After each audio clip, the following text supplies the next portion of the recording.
अंतिम सत्य की खोज, एक ऐसी यात्रा जो आपकी आत्मा को झकझोर देगी। क्या आपने कभी रात के सन्नाटे में अपने मन के भीतर एक गहरी सी पुकार सुनी है? वह सवाल जो चुपके से आपके दिल में उठता है, मैं कौन हूं? ये जीवन क्या है? मृत्यु के उस पार क्या छिपा है?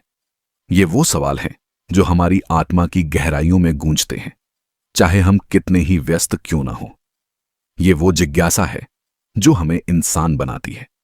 हम सत्य को ढूंढने निकल पड़ते हैं, बाहर की दुनिया में, सूरज की किरणों में, हवा की सरसराहट में, या फिर अपनी ही बनाई धारणाओं में। सूरज उगता है, चांद चमकता है, लेकिन क्या यह सत्य हमेशा रहेगा? क्या ये वो अंतिम सत्य है जिसकी तलाश हमें बेचैन करती है? या फिर हमारा मन जो कहता है पैसा जरूरी है, समय अमूल्य है, मेरी पहचान मेरे काम में है? क्या ये सत्य हमें वो शांति दे सकता है जो हम ढूंढ रहे हैं? ये मानसिक सत्य भी तो समय के साथ बदलते हैं, जैसे रेत पर लिखी इबारत जो हवा के एक झोंके से मिट जाती है। तो फिर क्या है वो शाश्वत सत्य? वो जो न जन्म लेता है न मिटता है, वो जो न बाहर है न भीतर बल्कि हर जगह है। वो सत्य जिसे शब्दों में नहीं बांधा जा सकता, जिसे सिर्फ अनुभव किया जा सकता है, जैसे शांत झील में आकाश का प्रतिबिंब साफ दिखाई देता है। प्राचीन उपनिषदों से लेकर बुद्ध, शंकराचार्य और कृष्णमूर्ति तक हर महान विचारक ने इस सत्य की एक झलक दिखाई है। उनके रास्ते अलग हो सकते हैं, लेकिन मंजिल एक ही है, वो अंतिम सत्य जो हमें हमारी असली पहचान से जोड़ता है।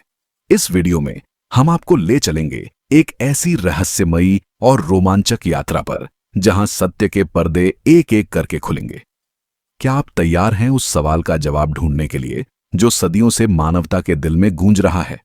तो आइए इस खोज में हमारे साथ चलें और जानें कि अंतिम सत्य क्या है जो आपकी जिंदगी को हमेशा के लिए बदल सकता है। अंत तक बने रहें, क्योंकि इस कहानी का निष्कर्ष आपके दिल को छू लेगा। उपनिषदों में अंतिम सत्य। उपनिषदों में ब्रह्म को समझना एक ऐसी यात्रा है जो बौद्धिक ज्ञान से शुरू होती है, लेकिन केवल अनुभव के जरिए पूरी होती है। यह कोई ऐसी चीज नहीं है जिसे किताबों में कैद किया जा सके या शब्दों में पूरी तरह बयां किया जा सके। फिर भी इसे आज की भाषा में गहराई और रोचकता के साथ समझने की कोशिश करते हैं, ताकि यह न सिर्फ दिमाग को छुए बल्कि दिल और आत्मा तक उतरे। आइए ब्रह्म को और गहराई से समझें, जैसे एक अनंत महासागर की गहराइयों में उतरते हुए, जहां हर कदम पर नई सच्चाई सामने आती है। ब्रह्म क्या है?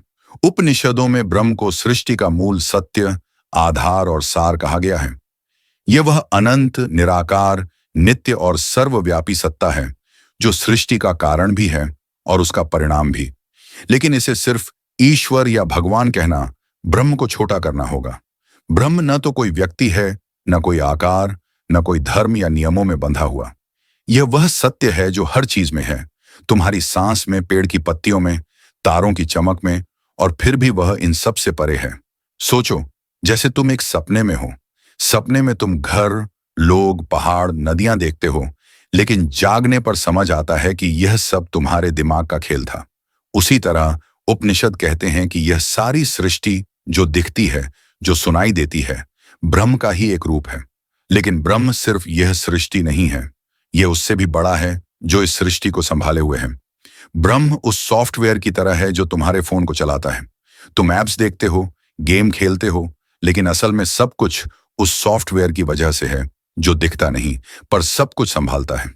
ब्रह्म वही अदृश्य सॉफ्टवेयर है जो सृष्टि के हर कण को चला रहा है। ब्रह्म की गहराई।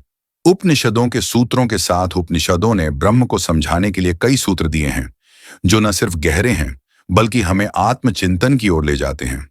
इन सूत्रों को और गहराई से देखते हैं और यह समझते हैं कि ब्रह्म हमारे जीवन में कैसे प्रासंगिक है। 1. तत्वमसि, तू वही है। छांदोग्य उपनिषद। यह सूत्र ब्रह्म और आत्मा की एकता को बताता है। तत्वमसि का मतलब है कि तुम्हारा असली स्वरूप, तुम्हारी आत्मा, वही ब्रह्म है। यह ऐसा है जैसे तुम एक छोटी सी लहर हो जो समुद्र से अलग दिखती है, लेकिन उसका असली स्वरूप समुद्र ही है। तुम्हारी आत्मा और ब्रह्म के बीच कोई दीवार नहीं है। यह सूत्र हमें बताता है कि हमारी सीमित पहचान, नाम, रूप, शरीर, विचार, सिर्फ एक भ्रम, माया है। असल में हमारा स्वरूप अनंत, शाश्वत और ब्रह्म से एक है। इसे समझने के लिए हमें अपने अहंकार, मैंपन को छोड़ना होगा। जैसे तुम जब किसी को बिना शर्त प्यार करते हो तो उस पल में तुम्हारा मैं गायब हो जाता है और तुम ब्रह्म की एक झलक पाते हो। 2. अहम ब्रह्मास्मि, आई एम ब्रह्म, बृहदारण्यक उपनिषद। यह सूत्र और भी स्पष्ट है। यह कहता है कि तुम्हारा असली स्वरूप ब्रह्म है। यह सिर्फ यह नहीं कहता कि तुम ब्रह्म से जुड़े हो, बल्कि यह कि तुम हो ब्रह्म। यह एक क्रांतिकारी विचार है। तुम वो अनंत सत्ता हो जो सृष्टि को रचती है। तुम्हारी सीमाएं, तुम्हारा शरीर, तुम्हारी कहानी सिर्फ एक अस्थायी रूप है। यह सूत्र हमें आत्म जांच, आत्म विचार की ओर ले जाता है। जब तुम अपने विचारों, भावनाओं और शरीर को गौर से देखते हो तो पाते हो कि ये सब आते जाते हैं, लेकिन जो इन सब को देख रहा है वह चेतना, वह साक्षी, वही तुम्हारा असली स्वरूप है। वह चेतना ब्रह्म है जो कभी नहीं बदलती। यह समझने के लिए ध्यान, मेडिटेशन और आत्मचिंतन जरूरी है, जहां तुम अपने विचारों से अलग होकर उस शाश्वत सत्य को अनुभव करते हो। अपने रोजमर्रा के जीवन में एक पल निकालो और अपने विचारों को बिना जज किए देखो। पूछो, इन विचारों को कौन देख रहा है? उस साक्षी चेतना में ब्रह्म की झलक है। 3. सत्यम ज्ञानम अनंतम ब्रह्म, Brahman is truth, knowledge, infinity, Taittiriya Upanishad. यह सूत्र ब्रह्म को 3 शब्दों में परिभाषित करता है। सत्य जो कभी बदलता नहीं, ज्ञान जो सभी सवालों का जवाब है, और अनंत जो समय और स्थान से परे है। ब्रह्म वह सत्य है जो हर चीज का आधार है। यह वह ज्ञान है जो अज्ञान के अंधेरे को मिटाता है, और यह वह अनंतता है जो किसी सीमा में नहीं बनती। यह सूत्र हमें बताता है कि ब्रह्म को समझने के लिए हमें अपनी सीमित सोच को छोड़ना होगा। हम अक्सर सत्य को बाहर ढूंढते हैं, किताबों में, लोगों में, अनुभवों में, लेकिन उपनिषद कहता है कि सत्य तुम्हारे अंदर है। जब तुम अपने मन को शांत करते हो और उस शांति में डूबते हो तो वह अनंत ज्ञान तुम में स्वतः प्रकट होता है। यह वैसा ही है जैसे बादलों के हटने पर सूरज का प्रकाश अपने आप चमकने लगता है। दिन में 5 मिनट शांत बैठो, अपनी सांसों पर ध्यान दो। उस शांति में ब्रह्म का सत्य, ज्ञान और अनंतता छिपी है।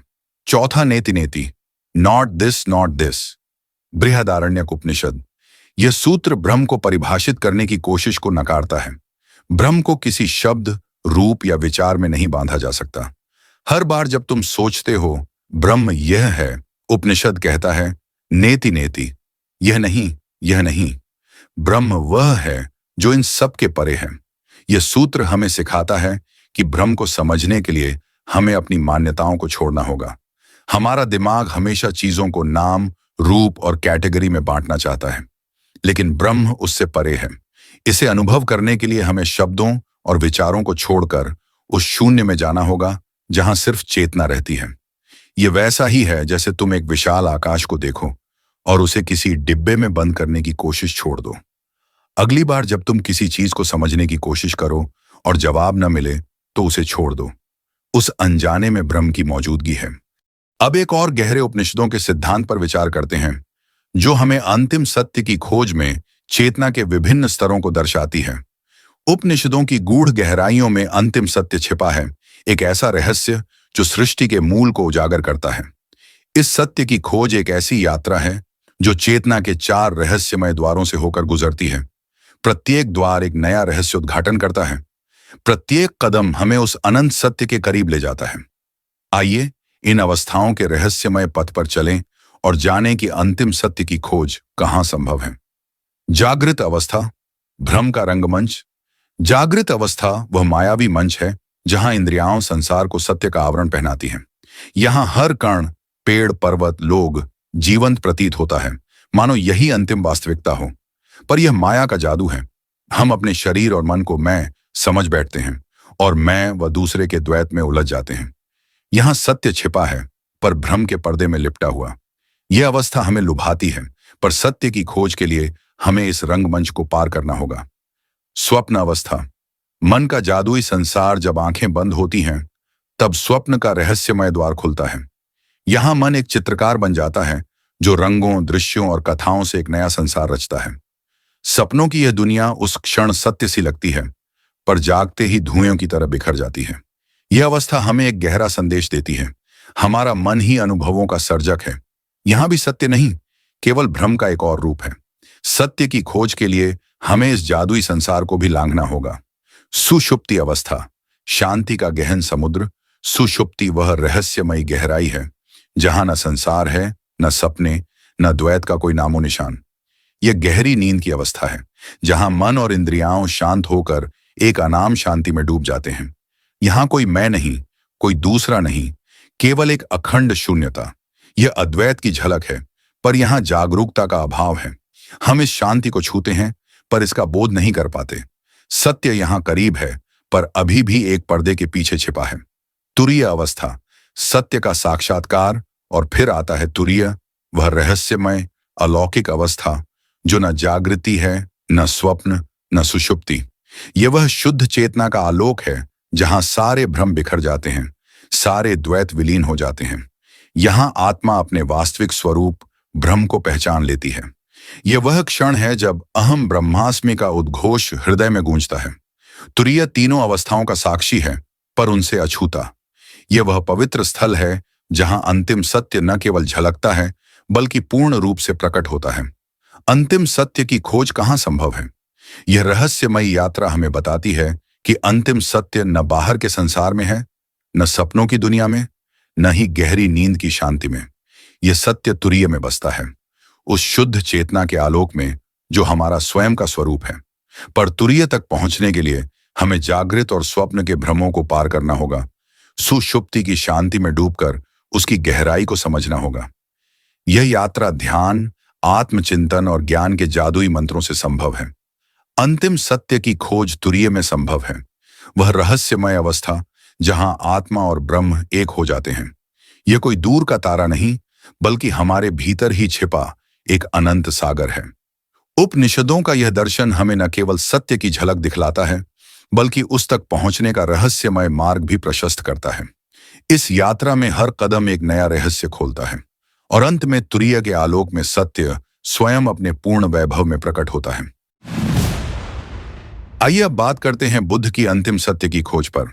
बुद्ध यानी सिद्धार्थ गौतम एक राजकुमार थे जिनके पास महल, वैभव और हर सुख था। फिर भी एक रात कपिलवस्तु के महल को छोड़कर वे सत्य की खोज में निकल पड़े। क्यों? क्योंकि दुख, बुढ़ापा और मृत्यु ने उन्हें झकझोरा। उन्होंने पूछा, जीवन का असली मतलब क्या है? यह सवाल ने उन्हें ऐसी यात्रा पर ले गया जिसने न सिर्फ उन्हें बल्कि पूरी दुनिया को बदल दिया। बुद्ध के अंतिम सत्य के रूप में खोजे गए सिद्धांत अनात्म, परिवर्तनशीलता, अनित्यता, प्रतीत्य समुत्पाद और क्षणिकवाद केवल किताबी बातें नहीं बल्कि जीवन को देखने और जीने का एक नया नजरिया है। ये सिद्धांत आज 3000 साल बाद भी हमारे लिए उतने ही प्रासंगिक हैं क्योंकि ये हमें दुख से मुक्ति और सच्ची शांति का रास्ता दिखाते हैं। आइए इन्हें आज की सरल, मानवीय और रोचक भाषा में समझें और देखें कि कैसे ये हमारे जीवन को बदल सकते हैं। बुद्ध का अंतिम सत्य। जीवन को समझने का नक्शा बुद्ध का कहना था कि सत्य कोई मंदिर में रखा देवता या किताब में लिखा नियम नहीं। सत्य वह है जो तुम अपने अनुभव से पकड़ते हो। उनके सिद्धांत अनात्म, परिवर्तनशीलता, प्रतीत्य समुत्पाद और क्षणिकवाद जीवन को समझने की चाबियां हैं। ये किताबी शब्द नहीं बल्कि एक ऐसी दृष्टि है जो तुम्हारे जीने का तरीका बदल सकती है। अनात्म। मैं का भ्रम तोड़ो। क्या है अनात्म? बुद्ध कहते हैं कोई स्थायी मैं नहीं है। तुम जो सोचते हो, मेरा नाम, मेरा शरीर, मेरी जॉब, मेरी पहचान, ये सब बदलते रहते हैं। आज का मैं कल का मैं नहीं। तुम्हारा शरीर बूढ़ा होगा, विचार बदलेंगे, भावनाएं आएंगी जाएंगी। तो असली मैं क्या? बुद्ध कहते हैं कुछ भी नहीं। ये मैं का अहंकार ही दुख का जड़ है। मान लो तुम अपनी नई कार या इंस्टाग्राम फॉलोअर्स को अपनी पहचान मानते हो, लेकिन कार खराब हो जाए या फॉलोअर्स कम हो जाएं, तो क्या तुम खत्म हो गए? नहीं। बुद्ध कहते हैं इन चीजों से खुद को जोड़ना छोड़ दो। तुम एक बहता हुआ अनुभव हो, जैसे नदी का पानी जो हर पल बदलता है। इस मैं के भ्रम को तोड़ो और तुम तनाव, डर और दुख से आजाद हो जाओगे। सिद्धार्थ ने महल छोड़ा क्योंकि उन्होंने देखा कि मैं राजकुमार हूं का विचार भी एक भ्रम है। राजा, धन, शक्ति सब अनित्य है। इस भ्रम को तोड़कर वे बुद्ध बने। जब अगली बार तुम किसी बात पर गुस्सा हो या अपनी पहचान को लेकर डर लगे, रुक कर पूछो, क्या ये मैं स्थायी है? ये सवाल तुम्हें हल्का कर देगा। 2. परिवर्तनशीलता, अनित्यता। बदलाव ही एकमात्र सच। क्या है परिवर्तनशीलता? बुद्ध का कहना था, सब कुछ अनित्य है। दुनिया में कुछ भी टिकता नहीं, न तुम्हारा शरीर, न तुम्हारी खुशी, न दुख, न कोई गैजेट। जो आज है कल नहीं होगा, लेकिन यह बदलाव ही एकमात्र स्थायी सत्य है। सोचो, तुम्हारा फेवरेट सीरियल खत्म हो गया या तुम्हारा रिलेशनशिप टूट गया। पहले तो दुख होता है, लेकिन फिर नया शो या नया रिश्ता आता है। बुद्ध कहते हैं, इस बदलाव को गले लगाओ। जब तुम ये स्वीकार कर लेते हो कि सब अस्थायी है, तो तुम न खुशी में फूलते हो, न दुख में डूबते हो। तुम बस जिंदगी के साथ बहते हो, जैसे बादल आसमान में। सिद्धार्थ ने देखा कि जवानी, वैभव और जिंदगी एक दिन खत्म हो जाएगी। बोधगया में पीपल के पेड़ के नीचे उन्होंने यही जाना कि बदलाव को स्वीकार करना ही सुख दुख से ऊपर उठने का रास्ता है। अगली बार जब जॉब छूटे या कोई गैजेट खराब हो, याद रखो, ये भी बदलेगा। ये सोच तुम्हें शांति देगी। 3. प्रतीत्य समुत्पाद। सब कुछ एक दूसरे से जुड़ा है। क्या है प्रतीत्य समुत्पाद? बुद्ध ने कहा, दुनिया में कुछ भी अकेला नहीं होता। हर चीज किसी कारण से जन्मती है और किसी और चीज का कारण बनती है। तुम्हारा गुस्सा, प्यार या कोई फैसला सब एक चेन का हिस्सा है जो दुनिया को प्रभावित करता है। मान लो तुम सुबह ट्रैफिक में फंस गए, इससे तुम्हारा मूड खराब हुआ, फिर तुमने ऑफिस में किसी पर गुस्सा निकाला, वह गुस्सा उस इंसान के दिन को खराब कर देता है। बुद्ध कहते हैं, ये सब एक दूसरे से जुड़ा है। अगर तुम ट्रैफिक में शांत रहते तो ये चेन टूट जाती। इसीलिए अपने विचारों और कर्मों को संभालो, क्योंकि तुम जो करते हो वह दुनिया को बदल देता है। सिद्धार्थ ने साधना में देखा कि दुख का कारण अज्ञानता है। अज्ञानता से इच्छा पैदा होती है और इच्छा से दुख। इस चेन को समझकर उन्होंने इसे तोड़ने का रास्ता खोजा। ध्यान और जागरूकता। अगली बार गुस्सा आए तो रुककर पूछो, ये गुस्सा कहां से आया और ये क्या करेगा? एक पल की शांति पूरी चेन बदल सकती है। 4. क्षणिकवाद। हर पल नया, हर पल खत्म। क्या है क्षणिकवाद? बुद्ध का क्षणिकवाद कहता है कि जीवन हर पल बदल रहा है। हर सांस, हर विचार, हर अनुभव एक क्षण में पैदा होता है और अगले ही क्षण खत्म। कुछ भी स्थायी नहीं, क्योंकि हर चीज क्षण क्षण में नई हो रही है। सोचो, तुम अभी कॉफी पी रहे हो। वो गर्माहट, वो स्वाद, ये पल अभी है, अगले पल नहीं। तुम्हारा गुस्सा, खुशी या वो इंस्टाग्राम स्टोरी सब एक सेकंड में खत्म। बुद्ध कहते हैं, हर पल को जियो, लेकिन उससे चिपको मत। जैसे सिनेमा की रील चलती है, वैसे ही जिंदगी हर क्षण नई है। इस सच को जीने से तुम हर पल को ताजा अनुभव करते हो, बिना अटकन के। बोधगया में बुद्ध ने हर सांस, हर विचार को देखा और जाना कि सब कुछ क्षणिक है। इस समझ ने उन्हें दुख, इच्छा और अहंकार की जंजीरों से मुक्त किया। अगली बार जब तुम किसी बात को लेकर परेशान हो, याद रखो, ये पल भी गुजर जाएगा। हर क्षण को जियो, लेकिन उसका बोझ मत ढो। सिद्धार्थ 29 साल की उम्र में महल छोड़कर निकले। उन्होंने 6 साल तक जंगल में कठोर तप किया, भूखे रहे, शरीर को सताया, लेकिन सत्य नहीं मिला। फिर निरंजना नदी के किनारे सुजाता नाम की लड़की ने उन्हें खीर दी। उस खीर ने उन्हें ताकत दी और उन्होंने मध्यम मार्ग चुना, न भोग, न कठोर तप, बल्कि संतुलन। बोधगया में पीपल के पेड़ के नीचे मारा, लालच, भय, वासना ने उन्हें ललकारा, लेकिन सिद्धार्थ डटे रहे। रात भर ध्यान में डूबे और सुबह के तारे के साथ उन्हें बोध हुआ। वे बुद्ध बन गए, जागा हुआ इंसान। उन्होंने जाना कि सत्य, अनित्यता, अनात्म और प्रतीत्य समुत्पाद में है। ये सिद्धांत कोई किताबी ज्ञान नहीं, बल्कि जीवन को जीने की कला थे। 3000 साल बाद भी क्यों प्रासंगिक? बुद्ध के सिद्धांत आज इसलिए मायने रखते हैं क्योंकि ये हमें जिंदगी को नए सिरे से जीना सिखाते हैं। तनाव से मुक्ति आज की भागदौड़, डेडलाइंस और सोशल मीडिया की दुनिया में। अनित्यता और क्षणिकवाद हमें सिखाते हैं कि सब कुछ गुजर जाएगा। इससे तनाव कम होता है। खुद को समझना, अनात्म हमें मैं के भ्रम से आजाद करता है। तुम न अपनी जॉब हो, न तुम्हारा बैंक बैलेंस। ये समझ तुम्हें आत्मविश्वास देती है। दूसरों से जुड़ाव, प्रतीत्य समुत्पाद हमें याद दिलाता है कि हमारी हर हरकत एक मुस्कान, एक गुस्से का पल दूसरों को प्रभावित करती है। इससे हम करुणा और जिम्मेदारी से जीते हैं। हर पल को जीना, क्षणिकवाद हमें हर पल को ताजा अनुभव करने की प्रेरणा देता है। पुरानी बातों को पकड़कर दुखी होने की बजाय हम नया क्षण जी सकते हैं। बुद्ध एक राजकुमार थे जिन्होंने सुख छोड़कर सत्य खोजा। अनात्म, परिवर्तनशीलता, प्रतीत्य समुत्पाद और क्षणिकवाद कोई जटिल दर्शन नहीं, बल्कि जिंदगी को हल्का और सार्थक बनाने का नजरिया है। ये सिखाते हैं कि तुम अपने दुखों के मालिक हो और तुम ही अपनी शांति के रचयिता हो। आज जब हम तनाव, लाइक्स और डर में उलझे हैं, बुद्ध कहते हैं, रुक, सांस लो, अपने भीतर झांको। ये सिद्धांत तुम्हें नया जीवन दे सकते हैं, एक ऐसी जिंदगी जहां हर पल नया है, हर सांस आजादी है और हर कदम सत्य की ओर। तो आज से शुरू करो एक सांस, एक पल और बुद्ध की राह। शंकराचार्य, जिन्हें आदि शंकराचार्य के नाम से भी जाना जाता है, भारतीय दर्शन के अद्वैत वेदांत के सबसे बड़े प्रणेता थे। उनके दर्शन का मूल आधार यह है कि अंतिम सत्य केवल ब्रह्म है। लेकिन यह ब्रह्म क्या है और उनकी माया, प्रातिभासिक, व्यवहारिक और पारमार्थिक सत्ता जैसी अवधारणाएं इस सत्य तक पहुंचने में कैसे मदद करती हैं? आइए इसे एक रोचक और सरल तरीके से समझते हैं, जैसे कि एक कहानी सुनते हुए। ब्रह्म, अंतिम सत्य। शंकराचार्य कहते हैं कि इस सृष्टि में जो कुछ भी सत्य है वह ब्रह्म है। ब्रह्म कोई व्यक्ति या वस्तु नहीं, बल्कि एक अनंत, शाश्वत और अखंड चेतना है जो सब कुछ का आधार है। इसे आप ऐसे समझें जैसे सागर में अनगिनत लहरें उठती हैं, लेकिन सभी लहरें सागर का ही हिस्सा हैं। उसी तरह यह संसार, हम, आप और सारी सृष्टि ब्रह्म का ही एक रूप है। लेकिन हम इसे क्यों नहीं देख पाते? क्योंकि माया का पर्दा हमारी आंखों पर पड़ा है। माया, सत्य को छिपाने वाला जादुई पर्दा, माया शंकराचार्य के दर्शन का एक महत्वपूर्ण हिस्सा है। माया वह भ्रम है जो हमें सत्य भ्रम से अलग दिखाती है। इसे एक मजेदार उदाहरण से समझें। रात में अंधेरे में आप एक रस्सी को सांप समझ लेते हैं और डर जाते हैं।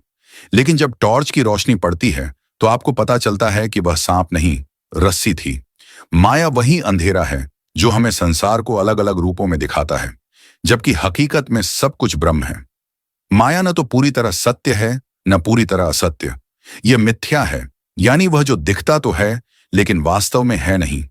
जैसे सपने में आप एक भव्य महल देखते हैं, लेकिन जागने पर वह गायब हो जाता है।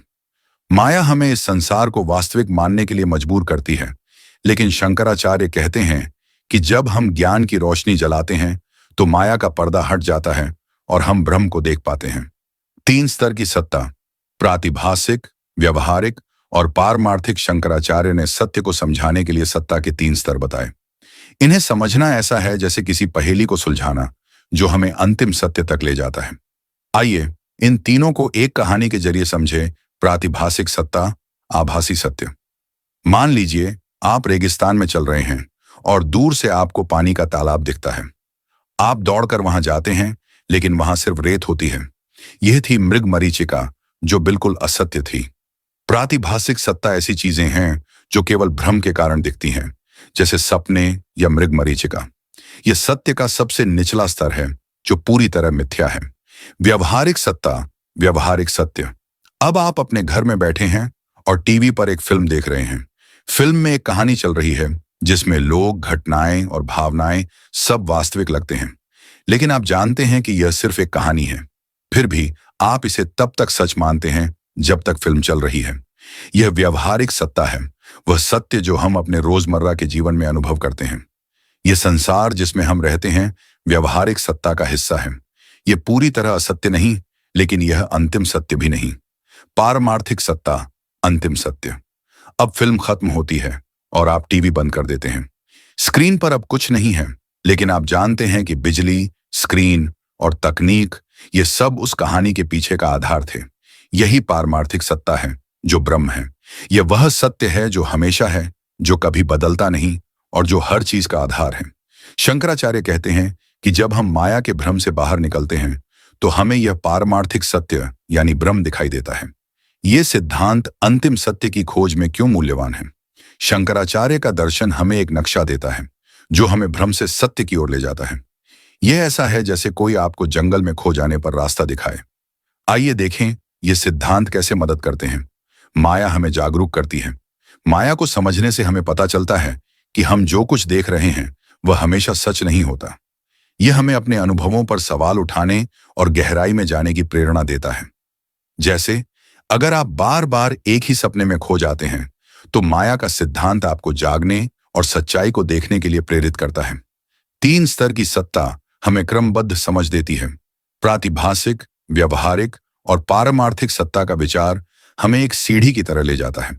पहले हम भ्रम, प्रातिभासिक को पहचानते हैं, फिर रोजमर्रा के संसार, व्यवहारिक को समझते हैं और अंत में ब्रह्म, पारमार्थिक तक पहुंचते हैं।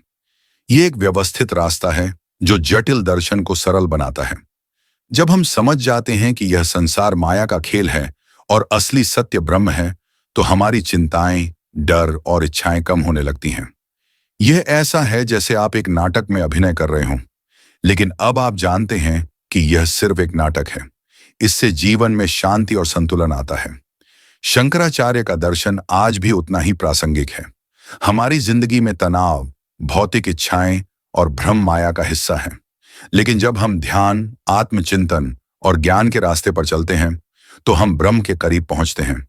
यह दर्शन हमें सिखाता है कि सच्ची खुशी बाहर की चीजों में नहीं, बल्कि अपने भीतर की शाश्वत चेतना में है। इसलिए शंकराचार्य के माया और ब्रह्म के सिद्धांत और उनकी 3 सत्ताओं की व्याख्या हमें एक ऐसी राह दिखाती है जो न केवल सत्य की खोज में मदद करती है, बल्कि जीवन को सरल, शांत और अर्थपूर्ण बनाती है। कृष्णमूर्ति का दर्शन, अंतिम सत्य क्या है? जिद्दू कृष्णमूर्ति का जीवन और दर्शन एक असाधारण यात्रा की कहानी है, जो आध्यात्मिक खोज और मानवीय स्वतंत्रता की गहरी समझ को दर्शाती है। उनकी शिक्षाएं आज भी प्रासंगिक हैं, क्योंकि वे मनुष्य को अपने भीतर की सच्चाई को खोजने और विचारों की कैद से मुक्त होने का आह्वान करती है। आइए उनके दर्शन में अंतिम सत्य और उस तक पहुंचने के मार्ग को सरल भाषा में जानें। कृष्णमूर्ति के दर्शन का केंद्र है अंतिम सत्य, जो उनके अनुसार एक ऐसी अवस्था है जहां मन विचारों, पूर्वाग्रहों और सामाजिक बंधनों से पूरी तरह मुक्त हो जाता है। यह सत्य कोई किताब, गुरु या धर्म नहीं दे सकता। यह केवल स्वयं की गहरी समझ और जागरूकता से पाया जा सकता है। उनके दर्शन के प्रमुख सिद्धांतों को आज की भाषा में समझें। 1, सत्य एक पथहीन भूमि है। Truth is a pathless land. Krishnamurti का मानना था कि सत्य कोई निश्चित रास्ता या नियमावली नहीं है। कोई गुरु, धर्म या दर्शन आपको सत्य तक नहीं ले जा सकता। सत्य तक पहुंचने के लिए आपको अपने मन को हर तरह के बंधन, चाहे वह परंपरा हो, विश्वास हो या विचार, से मुक्त करना होगा। सत्य गूगल मैप्स पर कोई डेस्टिनेशन नहीं है जिसके लिए आपको रास्ता चाहिए। यह आपके भीतर की खोज है और इसके लिए आपको अपने दिमाग के सारे नोटिफिकेशंस बंद करने होंगे, चाहे वह समाज की उम्मीदें हों, परिवार का दबाव हो या आपकी अपनी पुरानी सोच। 2, choiceless awareness. Choiceless awareness. Krishnamurti ने चॉइसलेस अवेयरनेस यानी बिना चुनाव की जागरूकता की बात की। इसका मतलब है कि आप जो कुछ भी देखते, सुनते या अनुभव करते हैं, उसे बिना जजमेंट, बिना पसंद नापसंद के देखें। यह एक ऐसी अवस्था है जहां आप अपने अनुभवों को अच्छा या बुरा के चश्मे से नहीं देखते, बल्कि सिर्फ देखते हैं। मान लो आप इंस्टाग्राम स्क्रॉल कर रहे हैं। हर तस्वीर पर आप तुरंत रिएक्ट करते हैं, कुछ पसंद करते हैं, कुछ को स्किप करते हैं। चॉइसलेस अवेयरनेस कहता है, स्क्रॉल करना बंद करो और जो है उसे सिर्फ देखो, बिना लाइक, बिना कमेंट, बिना जजमेंट। ऐसा करने से आपका मन शांत और स्पष्ट होता है। 3, विचारों से मुक्ति। Freedom from the known. Krishnamurti कहते थे कि हमारा मन पुराने विचारों, अनुभवों और विश्वासों का गुलाम है। ये हमें सत्य से दूर रखते हैं। सत्य को जानने के लिए हमें झात द नोन यानी पुरानी सोच, आदतें और मान्यताओं से मुक्त होना होगा। आपका दिमाग एक पुराना स्मार्टफोन है जिसमें ढेर सारे पुराने ऐप्स और फोटोज भरे हैं। सत्य को जानने के लिए आपको उस फोन को फैक्ट्री रीसेट करना होगा। पुरानी सोच, पुराने लेबल, पुराने डर, सब कुछ छोड़ दो ताकि आप जिंदगी को नए सिरे से देख सको। 4, मौन मन और ध्यान। The silent mind and meditation. Krishnamurti के लिए ध्यान कोई तकनीक नहीं थी, जैसे मंत्र जपना या सांस पर ध्यान देना। उनके लिए ध्यान था मन का पूरी तरह मौन होना। यह मौन तब आता है जब आप अपने विचारों को सिर्फ देखते हैं, बिना उनके साथ उलझे। यह मौन ही सत्य तक ले जाता है। ध्यान कोई योगा क्लास या मेडिटेशन ऐप नहीं है। यह आपके दिमाग का नेटवर्क ऑफ मोड है। जब आप अपने विचारों को बिना जज किए, बिना उनके पीछे भागे सिर्फ देखते हैं, तो आपका मन शांत हो जाता है। उस शांति में सत्य खुद ब खुद सामने आता है। 5. कोई गुरु नहीं, कोई अनुयायी नहीं। कृष्णमूर्ति ने बार बार कहा कि सत्य को पाने के लिए किसी गुरु की जरूरत नहीं। आपका गुरु आपका अपना मन है और सत्य तक पहुंचने का रास्ता आपकी अपनी जागरूकता है। सत्य को ढूंढना कोई कोचिंग क्लास ज्वाइन करने जैसा नहीं है। कोई टेड टॉक, कोई इन्फ्लुएंसर, कोई किताब आपको सत्य नहीं दे सकती। आपको खुद अपने दिमाग का इन्फ्लुएंसर बनना होगा। कृष्णमूर्ति का अंतिम सत्य।